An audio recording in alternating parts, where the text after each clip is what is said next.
हमारे ऊपर प्रभु की कृपा है ये हम कैसे पहचाने? ये 8 लक्षण प्रकट होने लगते हैं जिसके ऊपर प्रभु की कृपा होती है। हमारे ऊपर प्रभु की कृपा है ये हम कैसे पहचाने? तो ये 8 लक्षण प्रकट होने लगते हैं जिस पर हरिजू की प्रियाजू की कृपा है। पहला, घोर अपराध करने वाले के प्रति भी दया की भावना, शांति पहला लक्षण है। भाव में भी पहले शांत भाव है। हमारे ऊपर श्री हरिजू की कृपा है, इसकी पहचान ये 8 लक्षण। पहला, शांति, अर्थात घोर अपराधी के प्रति भी गुस्सा ना क्षमा करना, ये हरि की कृपा का लक्षण है।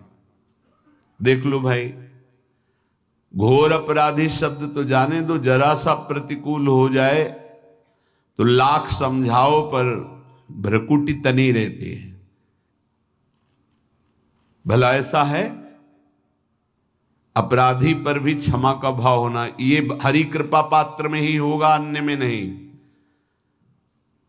तो अगर अपने हृदय में ऐसा लगे कि ऐसा नहीं है तो हरिजू से प्रार्थना करनी चाहिए कि कृपा करो, मेरे में सामर्थ्य आवे।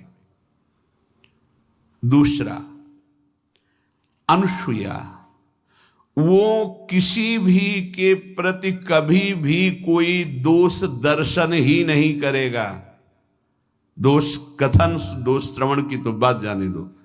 अनुसूया, दूसरों के गुणों में दोष ढूंढना ये नहीं होता। हरि कृपा पात्र में ये नहीं होता। ये सब भजन के नाश करने वाले। जैसे पहला अपराधी पर क्रोध कर देना, तो माया ने भेजा इसीलिए था कि तुम्हारे साथ व्यवहार ऐसा करे कि तुम क्रोध करो। क्रोध करोगे तुम्हारी ऊर्जा शक्ति नष्ट हो जाएगी, अध्यात्म में जो चलने की थी। और कहीं तुमने संकल्प कर लिया तो भजन शक्ति नष्ट हो जाएगी। तो अगर भजन बल है तो गया, जरूर उसको दंड मिलेगा, पक्का मिलेगा, 100% मिलेगा, लेकिन आप खाली हो गए। ना भजन करने की वृत्ति रहेगी और ना भजन रहेगा, दोनों बात। अनुसूया, किसी के सद्गुणों में दोष देखना, गुणों में दोष ढूंढना, ये हरि कृपा पात्र में नहीं होता। ये बहुत मंगलमयी बातें हैं जिससे हमारा भजन मार्ग पुष्ट होता है। तीसरा, वो बाहर से और भीतर से पवित्र रहता है, हरि कृपा पात्र। शौचाचार का ज्ञान होना चाहिए, वस्त्र आपके पवित्र होने चाहिए, ये बाहरी जल रज आदि के द्वारा बाहरी पवित्रता। और निष्कपटता, निश्चलता, सत्य भाव, ये अंदर की पवित्रता है। अगर कपट है, छल है, असत्य है तो हृदय मलिन रहता है। भीतर और बाहर से पवित्र रहना, इसमें खास बात क्या है? भीतर और बाहर से पवित्र रहने में, भीतर और बाहर से सदैव पवित्र कौन रह सकता है? तो बोले जो पुंडरीकाक्ष भगवान श्री हरि का, प्रियाजू का स्मरण करता रहता है, वो शवायाभ्यंतर शुचि, वो बाह्य और अभ्यंतर दोनों से पावन रहता है। तीसरी जो कृपा का लक्षण है, अर्थात वो सदैव भगवत चिंतन परायण, शौचाचार का पालन करने वाला, बाहर और भीतर से हरि कृपा पात्र पवित्र रहता है। चौथा, ऐसे कार्यों का अनुष्ठान न करे जिनमें हमारा भजन छूटता है, जिनमें सत्य छूटता है, जिनमें भगवत भाव छूटता है। जैसे आपके ऊपर कृपा हुई, आप भगवत मार्ग में चल रहे हैं, अब आप ऐसे संसारिक कार्यों का अनुष्ठान कर रहे हैं जिनमें आपकी चित्तवृत्ति बिल्कुल भगवत विमुख हो रही, तो जीवन का लाभ क्या होगा? लाभ तो है भगवत स्मरण सहित। जैसे कल एक ने प्रश्न किया कि मैं खाता तो नहीं हूं लेकिन मांस के दुकान में मांस बेचता हूं, होटल आदमी, क्या उचित है? ये उचित कैसे हो सकता है? तुम और भी तो व्यापार कर सकते हो। जरूरी है धर्म का पालन करने की इच्छा करते हो, धर्माचरण करते हो, ऐसा नहीं। तो विरत बहुकर्मा, उन कर्मों से हमें विरत रहना है जो हमारे धर्म के विरुद्ध है, जो भजन के विरुद्ध है। हरि कृपा पात्र ऐसे कर्मों का अनुष्ठान कर ही नहीं सकता। अपने भजन का फल देखना भगवत कृपा पात्र के, सबको प्रदान कर देना। हिम्मत है? अपने भजन, इतनी मेहनत से किया हुआ भजन, भजन होने के बाद हे प्रभु इस भजन का फल हो, सर्वे भवन्तु सुखिना सर्वे सन्तु निरामयः। यहां तो कहते महाराज एक माला रोज आपके लिए करता हूं कि आपकी बीमारी ठीक रहे, तो शेष किसके लिए करते हो प्रभु? शेष क्या? अगर इष्ट और गुरु के लिए तुम्हारा है कि एक माला करते तो फिर इतनी माला करते तो हमें क्या होगा? सब आपको दे देंगे तो हमें क्या होगा? तभी भजन का रहस्य नहीं जाना। छठवां, अपने भजन से अपने लिए कुछ भी ना चाहना, और दूसरों की तो बात जाने दो, दूसरों से कुछ ना चाहना ये तो ठीक है, अपने भजन से अपने लिए कुछ ना चाहना है हिम्मत। देखो ये हरि कृपा पात्र में हिम्मत होती है। अपना भजन अपने प्रयोग में ना लाना, इसका भी आंतरिक रहस्य है।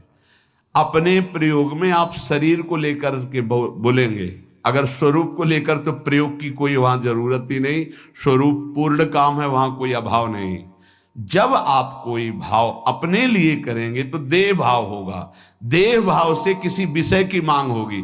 विषय पूर्ति भजन का फल नहीं होता, भजन का फल होता विषय निवृत्ति। बहुत जोर की बात है, कैसे समझ में आए?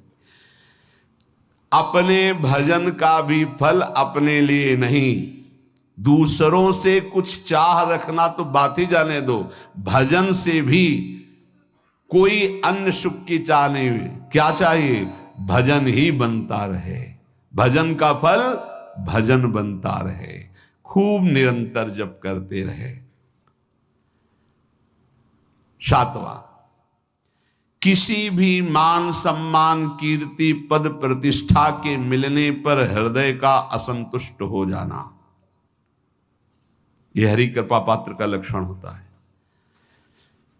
प्रणाम नमस्कार जय हो तो हृदय में असंतुष्ट हो जाना चाहिए। कोई किंचन मात्र अभिमान न उदय हो जाए। प्रभु बचाओ, ये माया की चकाचौंध से बचा लो नाथ।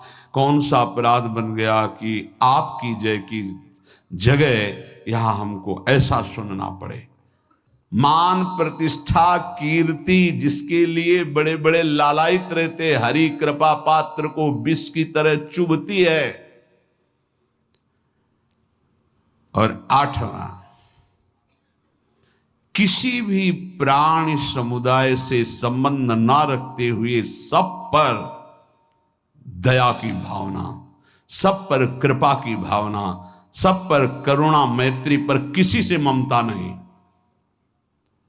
ये सूत्र बहुत व्यवहार में प्रयोग करने योग्य है।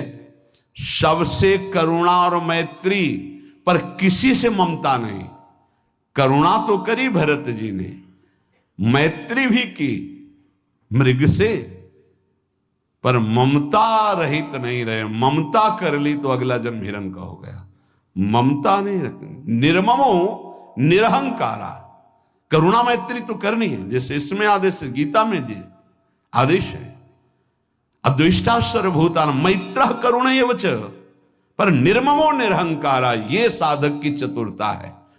प्राण मात्र पर दया कृपा करुणा मैत्री, पर ममता नहीं। ममता किसी से, और यहां करुणा मैत्री ये तो गायब हो गई, केवल ममता रह गई है। अपने शरीर से ममता, शरीर संबंधियों से ममता, विषय भोगों से ममता, यही जहर है।